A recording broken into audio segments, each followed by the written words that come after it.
जय हिंद दोस्तों।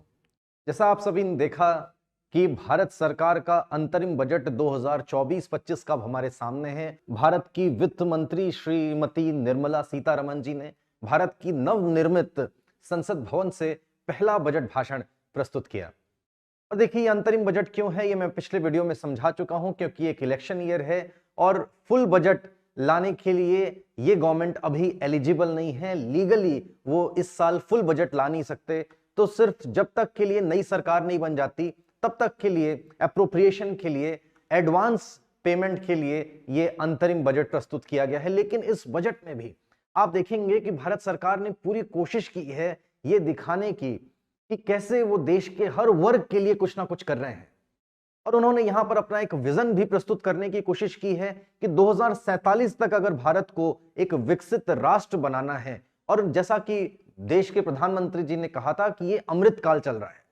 जब देश की आजादी के 75 वर्ष पूरे हुए थे और जब 100 वर्ष पूरे होंगे, इसका बीच का जो काल है, इसको उन्होंने बोला ये अमृत काल है। ये हमारे लिए मेहनत करने का समय है। इस समय अगर हमने सबका साथ, सबका विश्वास और सबके प्रयास से काम कर लिया तो हम 2047 तक, यानी कि भारत की आजादी के 100 वर्ष होने तक एक विकसित राष्ट्र बन जाएंगे। ये सपना देश ने संजोया हुआ है और ये विजन आपको पूरी तरीके से इस बजट में नजर आता है। देखिए, और जो कि मैंने अभी आपको बोला कि ये एक इलेक्शन ईयर भी है, आप देखेंगे कि बजट भाषण में जो फोकस था वो वोट्स जीतने पर भी था कहीं ना कहीं। देखिए, जो करंट गवर्नमेंट है, इनकी जो पार्टी है बीजेपी, ये इस बार फिर से चुनाव जीतने के लिए एक स्ट्रैटेजी पर काम कर रही है जिसको बोलते हैं ज्ञान स्ट्रैटेजी। यानी कि ये 4 वर्गों पर विशेष ध्यान देंगे चुनाव को जीतने के लिए। देखिए कौन कौन है, वो है ज्ञान यानी कि गरीब यानी कि पुअर, वाई से युवा या यूथ, ए से अन्नदाता या फार्मर्स और एन से नारी या महिलाएं। ये जो ज्ञान वर्ग है, इस पर इस बार भारत सरकार का एक विशेष ध्यान है। और देखिए, ये विशेष ध्यान हो भी क्यों ना, इनकी जरा आप नंबर्स देखिए, the number of votes these sections carry. अगर आप इस पर ध्यान देंगे तो आपको समझ में आ जाएगा कि इन 4 वर्गों पर विशेष ध्यान क्यों दिया जा रहा है। देखिए, देश का डेवलपमेंट इन 4 वर्गों से हो सकता है, ये बात तो जरूर आपको सरकार बताएगी, लेकिन ये भी आप देखें कि इनकी नंबर्स कितने हैं, कितने इंपॉर्टेंट हैं। जो गरीब है, जिन पुअर्स की बात करें तो हमारे पास में वर्ल्ड बैंक का एक डेटा है जिसके हिसाब से हम लोग गरीबी रेखा तय कर सकते हैं। पहले ये रेखा बनाई गई थी कि $1 अ डे, अगर $1 पर डे से कम किसी की कमाई है तो उसको गरीब बोलेंगे, अगर $1 से ज्यादा है तो वो फिर हम उसको अबव पॉवर्टी लाइन बोलेंगे। अभी महंगाई के साथ वो बढ़ते बढ़ते वो रेखा पहुंच चुकी है $2.15 पर डे। इस आंकड़े के हिसाब से देखें तो भारत की 10% जनसंख्या अभी भी गरीबी रेखा के नीचे गुजर बसर कर रही है, यानी कि इनकी संख्या होती है लगभग 14 करोड़। युवाओं की, यूथ की बात करें तो भारत में 50% जनसंख्या 25 वर्ष से कम आयु की है और 65% जनसंख्या 35 वर्ष से कम आयु की है। यानी कि अगर 25 वर्ष वाली आयु वर्ग में देखें तो लगभग 70 करोड़ पॉपुलेशन आती है, और अगर 35 इयर्स की पॉपुलेशन ग्रुप की बात करें तो 91 करोड़ पॉपुलेशन इसके अंतर्गत आती है। एक दूसरी तरफ अगर अन्नदाता या फार्मर्स की बात करें तो टोटल एनएसएसओ के हिसाब से भारत में लगभग 118 मिलियन यानी कि 11.8 करोड़ फार्मर्स हैं। और ये तो सिर्फ फार्मर्स हो गए, उनके साथ में एसोसिएटेड, उनके साथ उनका जो परिवार है और बहुत सारे लोग इनडायरेक्टली फार्मिंग सेक्टर पर जुड़े हुए, उनकी संख्या की अगर हम लोग बात करें तो देश की कुल वर्कफोर्स का ये 40% से भी ज्यादा होता है। इसके बाद अगर हम लोग नारी की बात करें तो नारी यानी कि विमेन इंडिया की टोटल पॉपुलेशन का 48% से ज्यादा है, अराउंड 49%, और ये बनता है लगभग 70 करोड़। पिछली बार इस सरकार को 2019 के चुनाव में 22 करोड़ वोट मिले थे। अब ये फिगर्स देख करके आपको समझ में आ गया होगा कि ये जो 4 ग्रुप है कितना इंपॉर्टेंट है। ये इनको 22 करोड़ से 30 करोड़ वोट्स तक का सफर तय करा सकता है, और ये सारी बातें आपको बजट में भी रिफ्लेक्ट होती हैं। चलिए आइए देखते हैं कि इन वर्गों के लिए भारत सरकार ने बजट में इस बार क्या प्रोविजंस दिखाए हैं। देखिए, किसी खास नए प्रोविजन की तो बात यहां पर नहीं की गई है, क्योंकि एक फुल बजट है नहीं, तो बहुत सारे नए अनाउंसमेंट्स गवर्नमेंट कर नहीं सकती थी। लेकिन इसने अपने अचीवमेंट जरूर गिनाए हैं, ये आपके एग्जाम में काम आएगा। अगर आपसे पूछा जाता है इन वर्गों के बारे में भारत सरकार ने अभी तक क्या क्या कदम उठाए हैं, तो ये जरूर आपको यहां से देखने को मिलेगा। इसके अलावा आपको बहुत सारी इंपॉर्टेंट गवर्नमेंट की स्कीम्स मिल सकती हैं। यही स्कीम्स जो बजट में या फिर इकोनॉमिक सर्वे में मेंशन्ड होती हैं, वही एग्जाम के पॉइंट ऑफ व्यू से इंपॉर्टेंट होती हैं, तो उन्हें आपको ध्यान से देखना चाहिए। देखिए, यहाँ पर सबसे पहले तो गरीबों के कल्याण के लिए एक अप्रोच की बात की गई कि इसके पहले हम लोग सिर्फ एंटाइटलमेंट्स की बात करते थे कि गरीबों को ये मिल जाए, गरीबों को वो मिल जाए, उनको गैस चूल्हा मिल जाए, उनको घर मिल जाए, उनके घर में बिजली आ जाए, इसी तरीके की बातें की जाती थी। लेकिन अब कह रहे हैं कि हम सिर्फ एंटाइटलमेंट्स की बात नहीं कर रहे हैं, अब हम उनके प्रॉपर एम्पावरमेंट की बात कर रहे हैं। एम्पावरमेंट करना होगा तो कैसे करना होगा? उनको अगर कैपिटल मुहैया कराई जाए, उनको सेल्फ एम्प्लॉयमेंट के लिए अगर एम्पावर किया जाए, तो फिर उनके लिए एक सस्टेनेबल इकोनॉमिक अपॉर्चुनिटी तैयार की जा सकती है। ये बात यहां पर करने की कोशिश की गई और देखिए कई सारी चीजें आपको यहां पर नजर भी आएंगी। सबसे पहली बात यह की गई कि देश में सरकार ने इस समय सबका साथ सबका विकास योजना के तहत काम करना शुरू किया है और उसके कारण पिछले 10 वर्षों में देश में 25 करोड़ लोग ऐसे हैं जो कि मल्टी डायमेंशनल पॉवर्टी से बाहर आ गए हैं। ये एक बहुत बड़ा अचीवमेंट है। देखिए देश में मल्टी डायमेंशनल पुअर पॉपुलेशन की अगर बात करें तो जहां 2005-6 में लगभग 55.3 करोड़ लोग मल्टी डायमेंशनली पुअर थे, वहीं ये संख्या कम होते होते अब 2022-23 में सिर्फ 11.3 करोड़ ही रह गई है। इसके अलावा देखिए एक बहुत बड़ी महत्वपूर्ण बात यहां पर वित्त मंत्री जी ने की और वो ये कि जब देश में गरीब जनसंख्या जो है उनके लिए पीएम जनधन अकाउंट की शुरुआत की गई, तो काफी बार मजाक उड़ाया जाता था कि पीएम जनधन योजना ऐसे लोगों की क्यों खोली जा रही है, ऐसे लोगों का अकाउंट क्यों खोला जा रहा है जिनकी कोई आमदनी ही नहीं है। जब पैसे ही नहीं है तो उनका अकाउंट खोल के क्या होगा? लेकिन देखिए इन अकाउंट्स का इस्तेमाल करके डीबीटी यानी कि डायरेक्ट बेनिफिट ट्रांसफर, जिन योजनाओं के तहत उनको लाभान्वित करने का सरकार प्रयास करती थी गरीब जनता को, पैसे कई बार एडमिनिस्ट्रेशन के थ्रू आते थे और उस पैसे से कई बार आपको कुछ एरर्स देखने को मिलते थे, एक्सक्लूजन एरर, इंक्लूजन एरर या फिर एडमिनिस्ट्रेटिव लीकेजेस। इन सभी एरर्स को खत्म कर दिया गया है डीबीटी यानी कि डायरेक्ट बेनिफिट ट्रांसफर के थ्रू। जो बेनिफिशियरी है डायरेक्ट सीधे उसके अकाउंट में पैसे पहुंच रहे हैं और अगर वॉल्यूम की बात करें तो लगभग 34 लाख करोड़ रुपए का direct benefit transfer Jan Dhan account में किया गया है, जिससे एडमिनिस्ट्रेटिव लीकेजेस के नाम पर 2.7 लाख करोड़ रुपए की बचत की गई है। देखिए जल्दी से एक बार इन एरर्स की बात कर लें। एक्सक्लूजन एरर का मतलब किसी ऐसे व्यक्ति को छोड़ देना जो कि एक्चुअल बेनिफिशियरी था, जिसको लाभ मिलना चाहिए था उसको नहीं मिल पाया। इंक्लूजन एरर का मतलब किसी ऐसे व्यक्ति को बेनिफिट मिल गया जो कि एक्चुअली लाभान्वितों की लिस्ट में, सूची में होना ही नहीं चाहिए था, जो एलिजिबल नहीं था, फिर भी किसी तरह के गवर्नमेंट फेवर के कारण, अधिकारियों के फेवर के कारण, कोई जान पहचान के कारण किसी और को अगर लाभ मिल जाए, दिस इज इंक्लूजन एरर। और एडमिनिस्ट्रेटिव लीकेज का मतलब मान लीजिए कि केंद्र सरकार की तरफ से 100 रुपए बेनिफिशियरीज को देने के लिए जारी किए गए और अल्टीमेटली बेनिफिशियरीज तक पहुंचे सिर्फ 50 रुपए। 50 रुपए लीक हो गए एडमिनिस्ट्रेटिव लीकेजेस में, उनमें स्कैम कर लिया गया। अगर ऐसा कुछ होता है इसको बोलते हैं एडमिनिस्ट्रेटिव लीकेजेस। देखिए ये सारे लीकेजेस अब डीबीटी के कारण कम होते हुए, बंद होते हुए नजर आ रहे हैं। सरकार ने बताया कि 2.7 लाख करोड़ रुपए की बचत की गई है। देखिए इस प्रकार से गरीबों के कल्याण के लिए सरकारी योजनाएं तो पहले भी आती थी, लेकिन सारी बात तो उनके इंप्लीमेंटेशन पर ही आकर के रुकती है कि इंप्लीमेंट किस तरह से हो रही है। अब डायरेक्ट बेनिफिट ट्रांसफर के कारण गरीब का वाकई में कल्याण हो रहा है। डायरेक्टली उनके अकाउंट में सीधे जब पैसे पहुंच रहे हैं तो वो उन स्कीम्स का एक्चुअल लाभ ले पा रहे हैं। यहाँ पे देखिए इन वर्गों के लिए कई सारी और स्कीम्स की बात यहाँ पर वित्त मंत्री जी ने की। सबसे पहले PM Svanidhi scheme. PM Svanidhi scheme क्या है? देखिए इस स्कीम के अंतर्गत ministry of housing and urban affairs के द्वारा जो स्ट्रीट वेंडर्स होते हैं उनको 10,000 रुपए तक का एक लोन दिया जाता है, इंटरेस्ट फ्री लोन दिया जाता है स्वरोजगार करने के लिए, अपनी स्ट्रीट वेंडिंग शॉप्स ओपन करने के लिए। ऐसे लगभग 78 लाख स्ट्रीट वेंडर्स को इस स्कीम के तहत लाभान्वित किया जा चुका है। इसके अलावा देखिए एक अगली स्कीम आती है जिसका नाम है पीएम जन मान योजना। ये स्कीम स्पेसिफिकली पीवीटीजीज यानी कि पर्टिकुलरली वल्नरेबल ट्राइबल ग्रुप्स के लिए लॉन्च की गई थी। देखिए पीएम जनमान स्कीम की अगर बात करें तो इसका फुल फॉर्म होता है प्रधानमंत्री जनजाति आदिवासी न्याय महाअभियान। इसमें 18 राज्यों और अंडमान निकोबार में रहने वाली जो 75 के करीब पीवीटीजीज हैं उनके लिए बहुत सारी एंटाइटलमेंट्स इंश्योर करना इसका मुख्य उद्देश्य था, जिसके तहत 9 अलग अलग मंत्रालयों से 11 डिफरेंट इंटरवेंशंस करके उनकी लाइफ में, उनके जीवन की गुणवत्ता में सुधार लाना है। जैसे कि उनको पक्का घर दे देना, उनके घर में इलेक्ट्रिफिकेशन कर देना, उनके पर पाइप्ड वाटर सप्लाई पहुंचाना, उनके घर में फ्री इलेक्ट्रिसिटी, फ्री गैस, ये सारी अलग अलग तरीके की सुविधाएं पहुंचाना, ये इस स्कीम का उद्देश्य है। इसके अलावा देखिए दूसरी स्कीम की बात करते हैं, वो है पीएम विश्वकर्मा योजना। देखिए इस स्कीम के अंतर्गत जो देश में आर्टिजन्स हैं, क्राफ्ट पीपल हैं, जो 18 अलग अलग कैटेगरीज में आते हैं, कोई कारपेंटर होगा, कोई गोल्ड स्मिथ होगा, कोई आयरन स्मिथ होगा,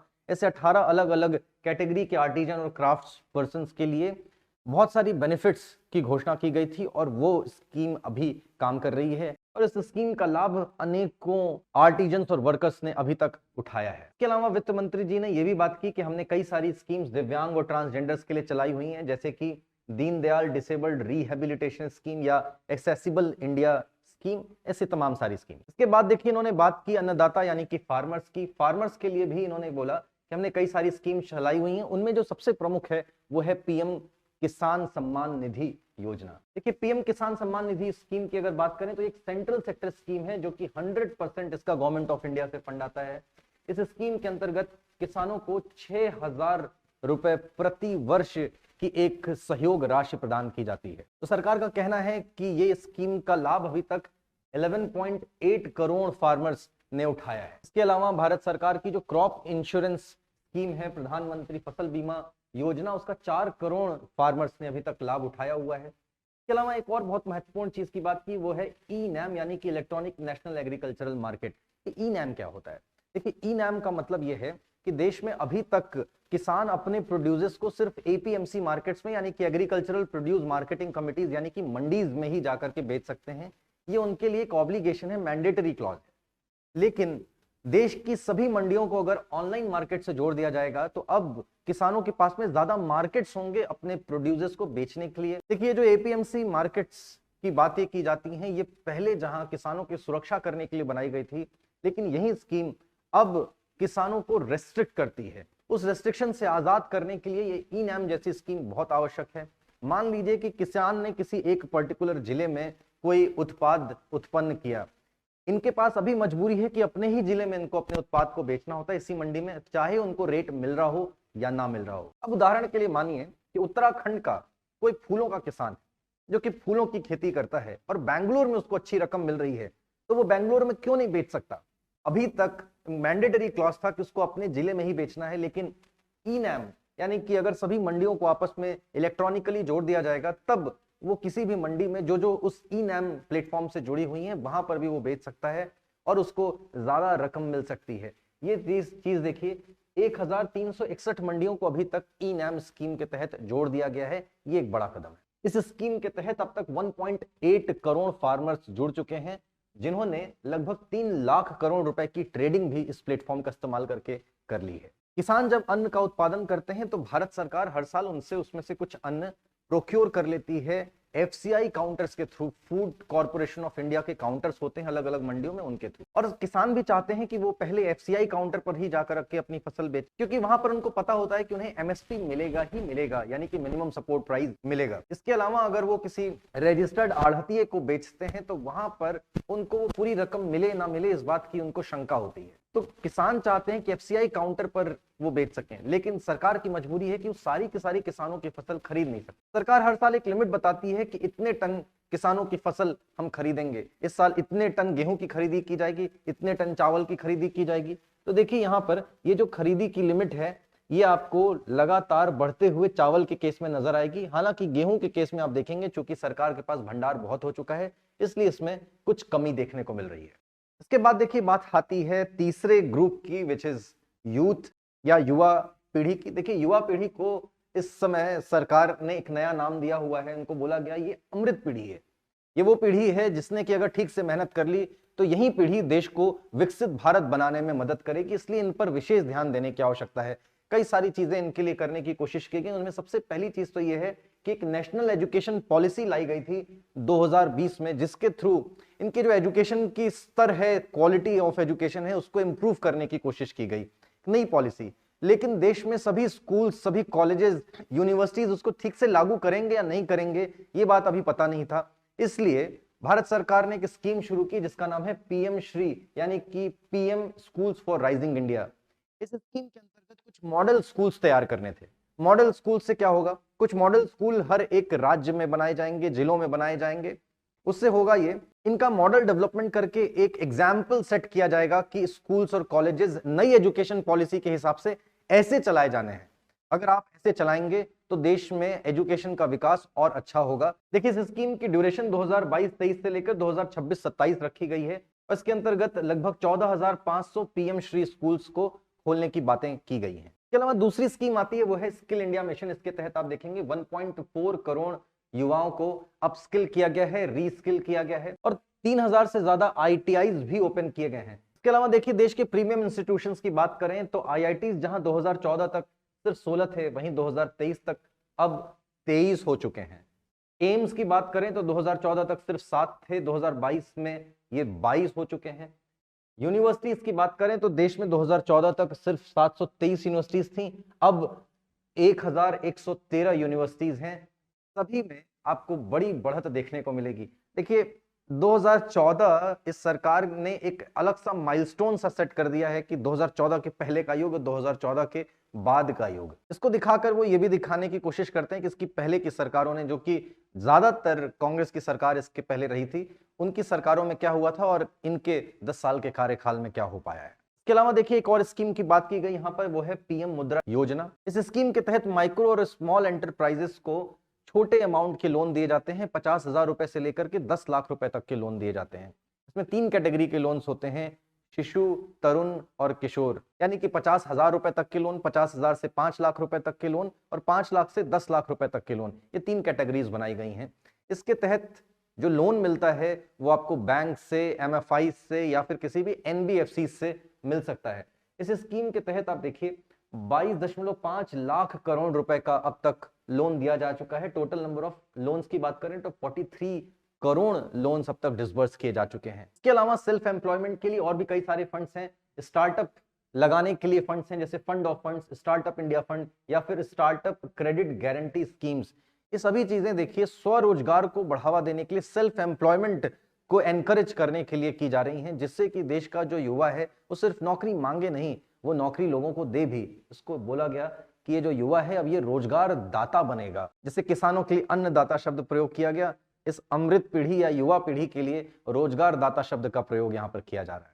लास्टली देखिए यहाँ पर महिलाओं की बात की गई। महिलाओं के लिए भी काफी सारी चीजें की गई हैं, जैसे कि महिलाओं के अंदर एंटरप्रेन्योरशिप को बढ़ावा देने के लिए, उनकी ईज ऑफ लिविंग को बढ़ावा देने के लिए, उनकी डिग्निटी को एंश्योर करने के लिए, उनकी सुरक्षा करने के लिए काफी सारी स्कीम्स चलाई गई हैं। उसमें सबसे पहली चीज है कि मुद्रा स्कीम के तहत जितने भी लोन्स डिसबर्स किए गए हैं उसमें लगभग 30 करोड़ लोन महिलाओं के ही नाम पर डिसबर्स किए गए हैं। इंडिया में हायर एजुकेशन की बात करें तो हायर एजुकेशन में विमेन एनरोलमेंट 28% बढ़ गया है पिछले 10 वर्षों में। और उसमें से भी खासकर से अगर हम लोग स्टेम कैटेगरी की बात करें, स्टेम का मतलब science, technology, engineering and management group की, इन कोर्सेज में विमेन का पार्टिसिपेशन, गर्ल्स का पार्टिसिपेशन लगातार बढ़ता जा रहा है। इंडिया में वो नंबर आता है 43%, जो कि वर्ल्ड में कुछ हाईएस्ट रेट्स में से एक है। इसके अलावा देखिए देश में women labour force participation rate भी बढ़ता जा रहा है, जहां 2017-18 में वो सिर्फ 23.3% था, वहीं 2022-23 में भी बढ़कर 37% हो गया। Women labour force participation rate का मतलब ये हो गया कि देश में जितनी भी वर्किंग एज ग्रुप में महिलाएं हैं उसमें से कितनी प्रतिशत एक्चुअली काम कर रही हैं। यानी कि अगर मान लीजिए कि देश में वर्किंग एज ग्रुप में 100 महिलाएं हैं तो उसमें से 37 इस समय काम पर लगी हुई हैं, कहीं ना कहीं वो रोजगार में। इसके अलावा देखिए सरकार ने अपनी उपलब्धियां बताई कि हमने नारी शक्ति के लिए, उनके एम्पावरमेंट के लिए कई सारे काम किए, जैसे कि हमने ट्रिपल तलाक को इलीगल बनाया, इंस्टेंट ट्रिपल तलाक को इलीगल बनाया। इसके अलावा लोकसभा में और राज्य विधानसभाओं में, स्टेट लेजिस्लेटिव असेंबलीज में 1/3 सीट्स महिलाओं के लिए आरक्षित करने की घोषणा की गई, उसके लिए एक बिल लाया गया। इसके अलावा रूरल एरियाज में जितने भी पीएम आवास स्कीम के तहत घर आवंटित किए गए हैं उसमें से लगभग 70% घर की जो महिलाएं हैं उनके नाम पर आवंटित किए गए हैं, ये भी बड़ी बात। तो देखिए इस प्रकार से सरकार अपनी इस ज्ञान स्ट्रैटेजी पर काम कर रही है, देश के विकास में एक बड़ा रोल भी प्ले कर रही है और अपने लिए वोट्स को भी इंश्योर कर रही है। तो ये उनकी डेवलपमेंट स्ट्रैटेजी के साथ साथ पॉलिटिकल स्ट्रैटेजी भी नजर आती है।